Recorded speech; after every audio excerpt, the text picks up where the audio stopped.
Hello, I'm Ray Bradshaw and this is a Scottish Football Podcast. All the news, views and analysis you need on Wednesday the 8th of October. And we're one day away from Scotland and another date with destiny. Better from Scotland this last couple of minutes as McGinn sweeps it into the back post. McTominay meets it on the head. And up is there! Scotland have got the opener! Well, that could be huge just before half-time. 4 points from the opening two games in Scotland are sitting pretty for once.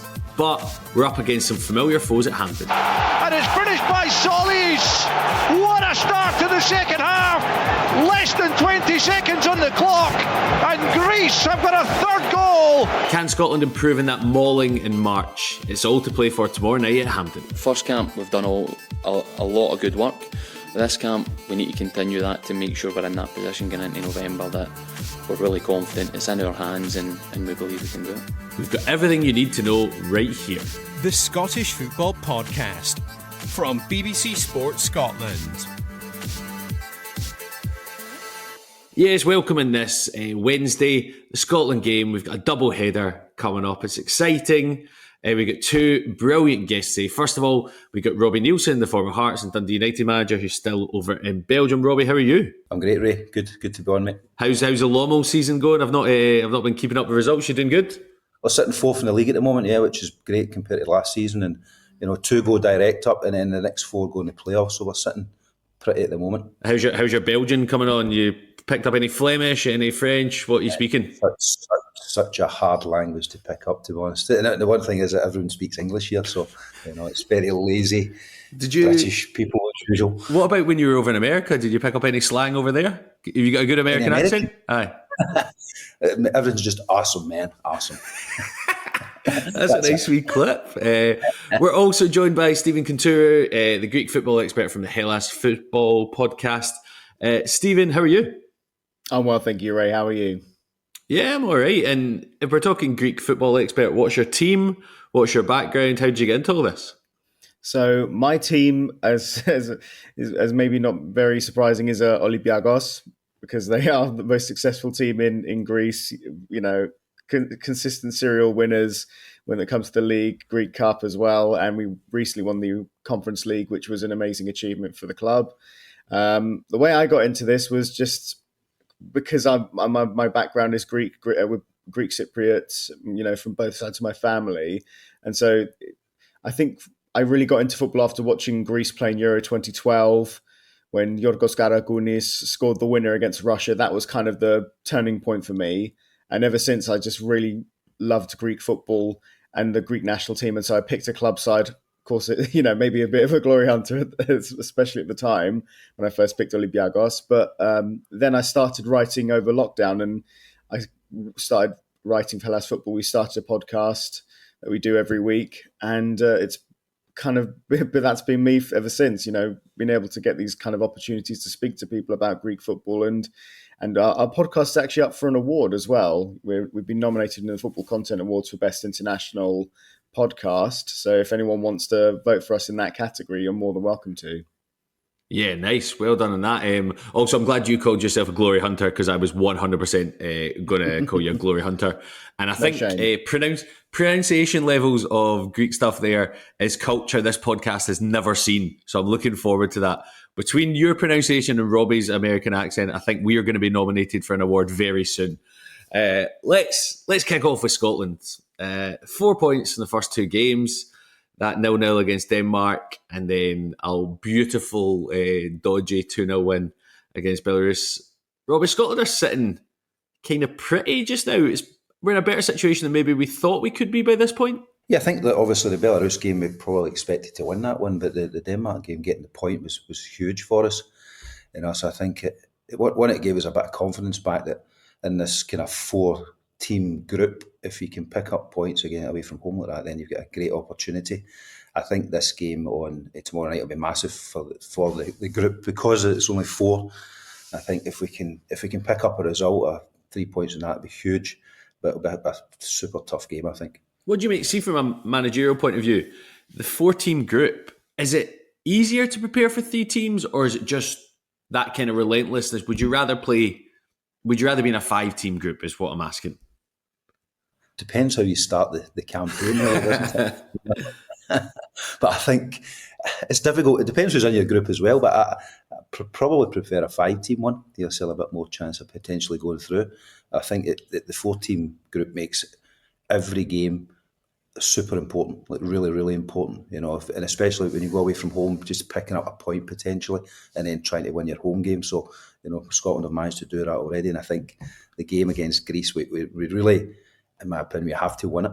Yeah, because if we don't, then it puts them, you'd expect Denmark to win.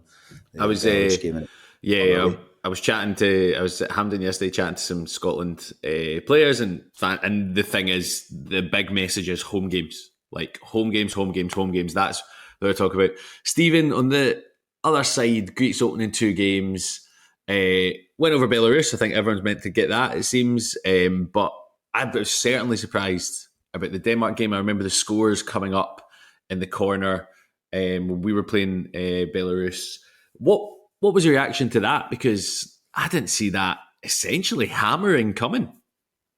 None of us did.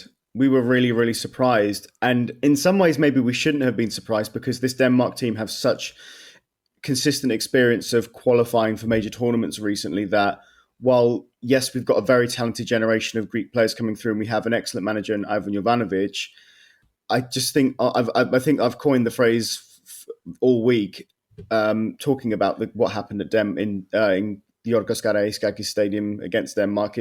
Everything that could have gone wrong went wrong. The lineup felt correct at the time, but maybe the team lacked a little bit of that kind of experience in the big moments. I think at home we've really struggled against these bigger sides. We lost to Scotland in the first leg of the playoff final of the Nations League. We lost to England 3-0 in the Athens Olympic Stadium after beating them at Wembley.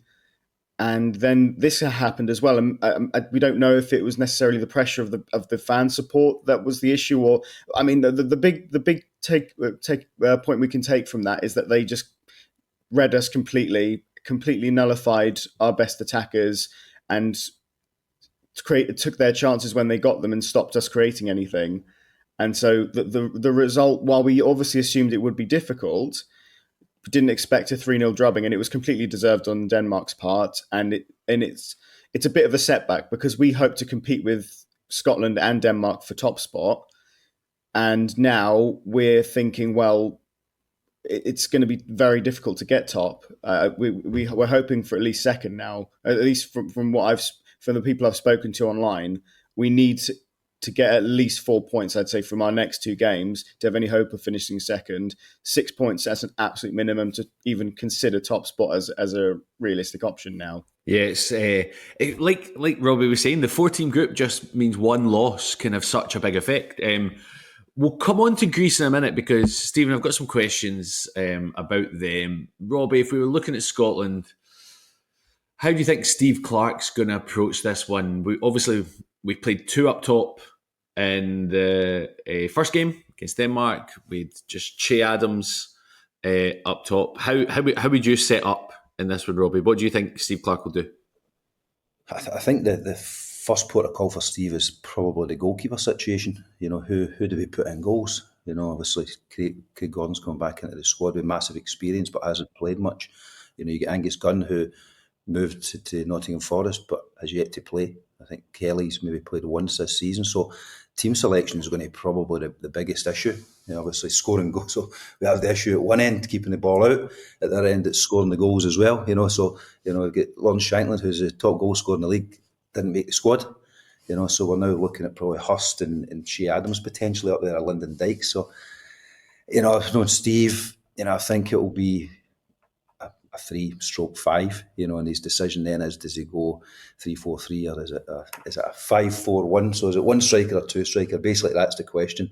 I think it's a game we have to go and try and win, so we have to try and get 2 strikers up there, because I don't think either of them are huge goal scorers. So having both of them up there gives us an added chance to try and go and win it. So I would expect it probably to be along the lines of kind of 3-5-2 system. And from your point of view, I know you're linked with Craig Gordon over the years, shall we say. You starting him ahead of Angus Gunn. Angus Gunn obviously played the last 2 games. Craig Gordon played the X amount of games before that. What are you doing? I think he'll probably stay with Angus Gunn, although I think Craig's a top goalkeeper. I think he brings great experience to the back line and communication. I think he'll stick with Angus just because he said the 2 games previously. It's probably one of those ones you just make a decision in training. You see how they are, how their fitness is, how their sharpness is, potentially asking some of the more experienced defenders for their thoughts on the selection as well, because you get guys like Andy Robertson in there who you have to use their experience and how they feel about it. So big decision for him. Is that what happens? Would you consult the kind of senior pros about some of your decisions? Would you ever do that? 100%. Yeah, God, you get a guy who's a Champions League winner, so you have to. The most important thing is that the players are comfortable, and the players will have a relationship with certain players. Especially as a defender, the relationship you have with the goalkeeper behind you is really important. As in the communication side of it, and the comfort side of it, and the trust. So I would be 100%. That's what you do as a head coach or a manager. You speak to the senior players. He'll have a leadership group, and he'll sit down and go, like, this is what I'm thinking. What are you thinking? Because ultimately they're the guys that have to go out and feel comfortable. That's fascinating. It makes sense, but you never kind of think of that. For you, Stephen, we're talking Scotland. One, do you have any 42-year-old players in the Greek squad, or is that just us? That used to be more of the norm back in the day. I mean, this is the youngest Greek team we've seen for a long time, especially kind of in that attacking trio of Konstantinos Karetsas and Christos Solis and Yannis Konstantelias, all so young. I think Konstantelias Solis is the oldest at 23. And so we still have a couple of older players knocking about. I mean, Petros Mandalos is, I think, one of the older players, 34 years old.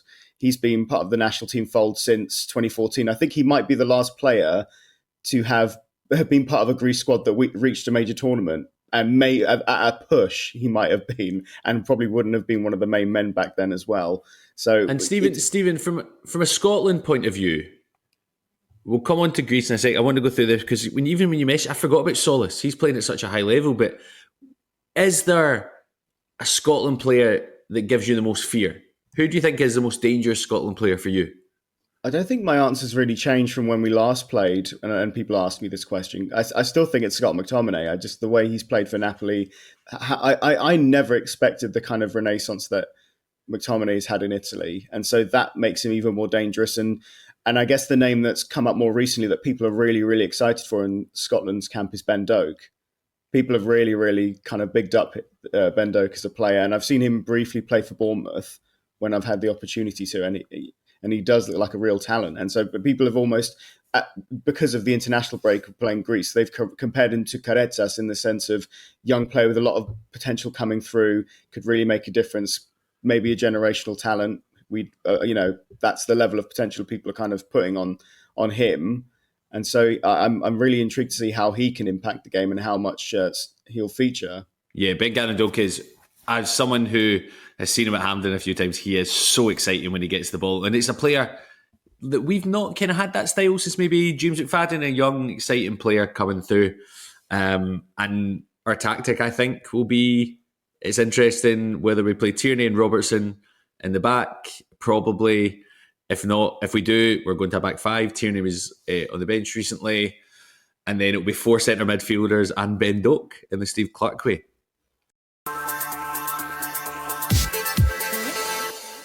Stephen, let's focus on Greece. You've mentioned him a couple of times. Konstantinos Karetsas. He was on the bench for Genk when they're playing against a Scottish team recently. He ripped us apart at Hampden in March at the game I was at. Has he continued to progress? Is he as good as we think he could be? Certainly for Greece, I've not really seen anything that concerns me. I mean, obviously he didn't have the best of nights against Denmark, but then that's more because I think he wasn't able to do what he can do when given space and given time, and Denmark didn't allow him that space and time. So I think while he's probably one of the better players that you could maybe name of a bad bunch, he wasn't able to impact the game like he could against Scotland. And so, I mean, for his club side, he's not played as much at the start of the season. I think it might be due to injury. And there was a bit of a concern that he was ill coming into this international break, but was still travelling with the Greece squad. But now he is apparently better. And so he should play in both games. Whether he'll start in both, not 100% certain yet. But I imagine if Ivan Jovanovic believes that he's ready, he will start both games, because that's how important he's become for this this national team at such an early stage in his career. He's still not even 18 yet. He's going to be 18 next month, which is ridiculous. As someone who recently turned 37, that is disgusting. For you, Robbie, Curtis is out playing in Belgium, obviously. What's the standard like over there? Is it a good place to develop young players, do you think? It's interesting. We spoke about it earlier on. Actually, I had a look at his stats because I didn't realise I was actually at the game the other night against Ferencvaros when he came off the bench. Yes, so I didn't even notice. He didn't. So nothing to worry about, Ray. He didn't do much. Nothing to worry about, or you weren't paying attention. I don't know which one. Probably the latter, to be honest with you. But I want to watch it. So it was a good standard, obviously. You know what I mean? Real good standard at that level. And it was actually interesting. Stephen Glass, assistant manager at Ferencvaros. Did you know that? No, I did not. Yes. There's a name. Yes, there's a name for it, I know. So I met him after the game. Robbie Keane, head coach. Anyway, we're talking about Ferencvaros. I knew Robbie Keane was out there. Did you manage against Stephen Glass then? Yes, I did, yeah. Did you beat him? So I managed against him in Scotland and also over in America because he was at Memphis. Who's got the better record? Yes, me. I don't know, but I'll just say me. But getting back to the question, the level's very good. You know, the Belgian league, especially the top flight, a lot of really, really top young players. You know, so it's probably a development league, and most of them are moving for big money. You know, you're talking about guys. I think guys go for like 30, 40 million almost every window from most teams, especially Genk over the last few years. They've been a club that have. I think their striker last year one of them went to Saudi, one of them went to Wolves for a combined something like €60 million. You know, so it's a top league, yeah. It's I've been over. I have to say, I did go watch a Cercle Bruges game once when I was over, and it was the worst game of football I've ever watched in my life. But maybe that was just a bad day, and also maybe it was the fact I was about 8 pints deep. That could probably combine with it. For you, Stephen, we mentioned Solis there.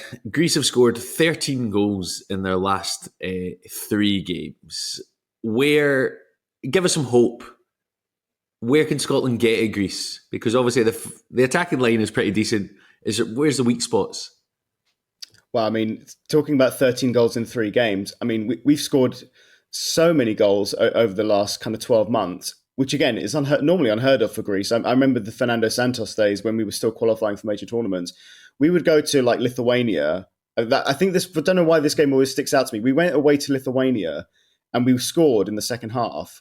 And I just knew, right, we won then, because we weren't going to score again, but we weren't going to concede either, because that's how kind of defensively Santos played with us at the time. And Greece would probably never score more than 2 goals against an opponent. And so for us to kind of be free scoring like this, we've never seen it really before.